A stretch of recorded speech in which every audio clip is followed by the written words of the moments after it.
Assalamualaikum warahmatullahi wabarakatuh. Halo teman-teman, pada video kali ini aku akan membahas materi mengenai software atau perangkat lunak pada komputer. Mari kita simak videonya.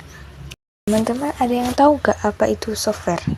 Software adalah kumpulan perintah-perintah bahasa pemrograman yang bertujuan untuk memfungsikan hardware atau perangkat keras sebagaimana mestinya. Jadi, software itu suatu perangkat yang berisi serangkaian instruksi, program, prosedur, yaitu yang mengendalikan aktivitas-aktivitas dari suatu sistem komputer. Jadi, antara hardware sama software itu saling beriringan. Nah, yang selanjutnya itu ada fungsi dari software atau perangkat lunak. Yang pertama itu sebagai pelengkap komputer agar dapat dioperasikan dengan baik oleh perintah-perintah tertentu.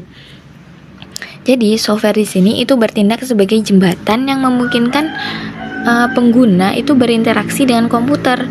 Jadi, tanpa adanya software, perangkat keras itu tidak akan mampu merespon perintah-perintah yang diberikan oleh pengguna. Kemudian yang kedua itu mengontrol hardware yang ada pada komputer sehingga dapat digunakan dan bekerja dengan baik sesuai kebutuhan. Ya itu tadi ya, karena software ini itu saling berkaitan dengan hardware. Selanjutnya itu bertindak sebagai perantara antara pengguna dengan perangkat keras. Kemudian menjadi penerjemah perintah software ke dalam bahasa mesin, supaya hardware bisa menerimanya dengan baik. Nah, secara khusus, software sendiri itu dibagi menjadi 3 kategori menurut kelompok fungsinya. Yakni yang pertama itu ada sistem operasi atau operating system, kemudian ada perangkat lunak aplikasi atau application software, dan yang ketiga itu bahasa pemrograman atau programming software. Kita akan bahas satu-satu ya teman-teman. Nah, yang pertama itu ada sistem operasi atau operating system. Nah, jadi software ini tuh mengelola semua sumber daya komputer dan menyediakan landasan agar program aplikasi itu dapat dijalankan. Jadi sistem komputer ini itu bertanggung jawab mengelola semua sumber daya dari komputer, termasuk perangkat keras dan perangkat lunak. Kemudian ada fungsi dari sistem operasi. Yang pertama itu mengatur dan mengontrol akses pengguna. Nah, di sini sistem operasi komputer itu bertanggung jawab untuk mengatur dan mengontrol akses pengguna ke perangkat keras dan perangkat lunak. Kemudian yang kedua itu antarmuka pengguna yang intuitif. Jadi, sistem operasi komputer itu menyediakan antarmuka pengguna yang intuitif untuk memfasilitasi interaksi antara pengguna dan komputer. Antarmuka ini tuh bisa berupa graphic user interface, menggunakan icon menu dan jendela agar memudahkan pengguna komputer itu tanpa harus menguasai perintah command line. Kemudian yang ketiga itu manajemen file dan pengelolaan memori.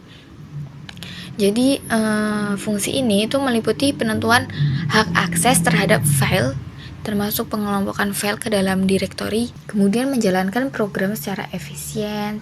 Jadi sistem komputer itu bekerja dengan mengelola sumber daya komputer seperti CPU sama memori, karena fungsi dari sistem operasi itu kan memastikan bahwa program-program itu dijalankan secara efisien. Kemudian ada beberapa contoh dari sistem operasi software.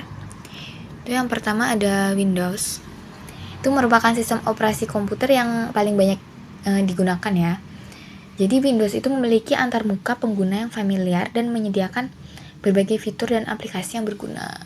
Kemudian ada juga Android, itu sistem operasi yang biasanya itu digunakan pada perangkat mobile seperti smartphone, tablet, kayak gitu. Kemudian ada iOS, itu sistem operasi yang dikembangkan oleh Apple dan dirancang untuk pengguna iPhone, iPad, dan iPod Touch.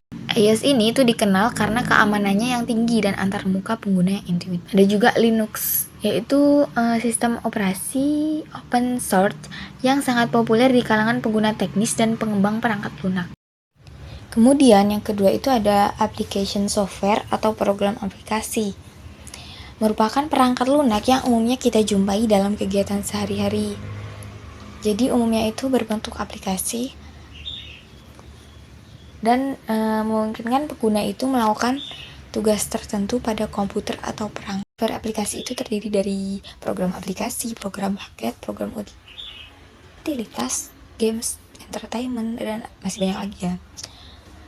Nah, selain itu ada juga jenis-jenis software berdasarkan distribusinya. Contohnya itu kayak freeware, software yang tidak memiliki batas waktu pemakaian, tetapi fiturnya itu kurang lengkap. Kemudian ada juga adware, itu software yang dirancang untuk membagikan iklan online. Ada firmware, jenis penyimpanan software yang hanya bisa dibaca, dan sebagainya.